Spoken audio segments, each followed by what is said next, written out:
क्या नेतन्याहू सच में इजराइल का आखिरी प्राइम मिनिस्टर है, या उसके बाद और किसी पॉलिटिकल लीडर को नहीं बल्कि एक मसीहा को दी जाएगी? और अगर ऐसा हुआ तो क्या वो मसीहा वही होगा?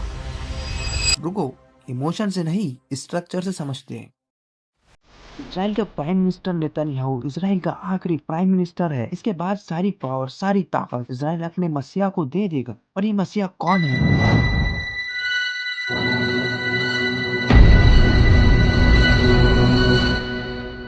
I am coming.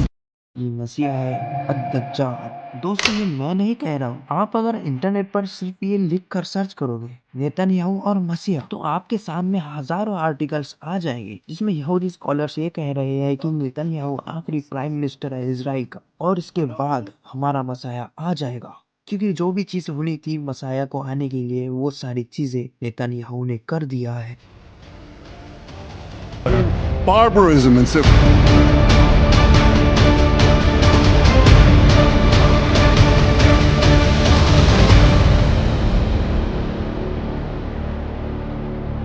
और ये भी कहा वक्त आ गया है कि हमारा मसाया आए और इजराइल को लीड कर, जिसका इंतजार हम हजारों सालों से कर रहे थे। और दोस्तों, ये बात हवा हवा नहीं है, ये इजराइल के सबसे बड़े रब्बी मतलब अगर कहा जाए कि सबसे बड़े धर्म गुरु ने कहा था। 40 साल पहले 1984 की बात है, जब नेतन्याहू एज एम्बेसडर इजराइल ने अमेरिका भेजा था, तो वहाँ उनकी मुलाकात हुई मेनाहेम मेंडल शेरसन से। ये सबसे बड़े रब्बी थे इजराइल के, और इन्होंने जब मुलाकात करी 40 साल पहले 1984 में नेतन्याहू से, तो इन्होंने कहा कि तुम इजराइल को बहुत आगे लेकर जाओगे और एक वक्त आएगा कि तुम इजराइल को लीड करोगे। उसके बाद 1996 में नेतन्याहू को प्राइम मिनिस्टर बनाया गया। उसके बाद फिर इस रब्बी की नेतन्याहू से मुलाकात हुई, तो ये बहुत गुस्से में थे। उसने नेतन्याहू से कहा कि तुम उस तरह काम नहीं कर रहे हो जिस तरह तुम्हें करना चाहिए। तुम्हारी वजह से हमारा मसाया आ नहीं पा रहा है, इसलिए जो काम करना है उसे तेजी से करो।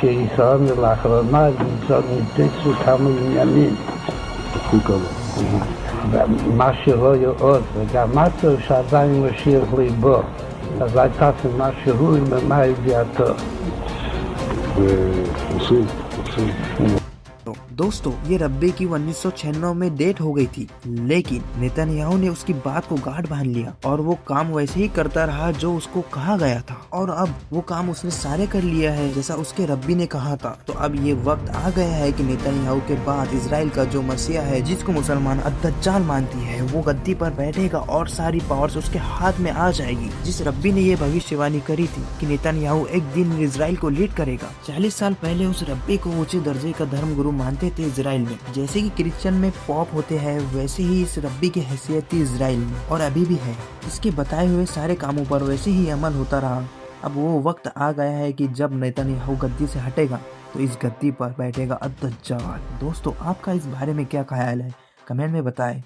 बट वेट, दज्जाल से पहले इमाम मेहदी आएंगे? या इमाम मेहदी आ गए हैं या आने वाले हैं? क्योंकि इमाम मेहदी के आने की निशानी कुछ पूरी हो चुकी है। नेक्स्ट पार्ट के लिए सब्सक्राइब और बेल आइकन दबाइए, क्योंकि अगले पार्ट में हम बात करेंगे इस बारे में।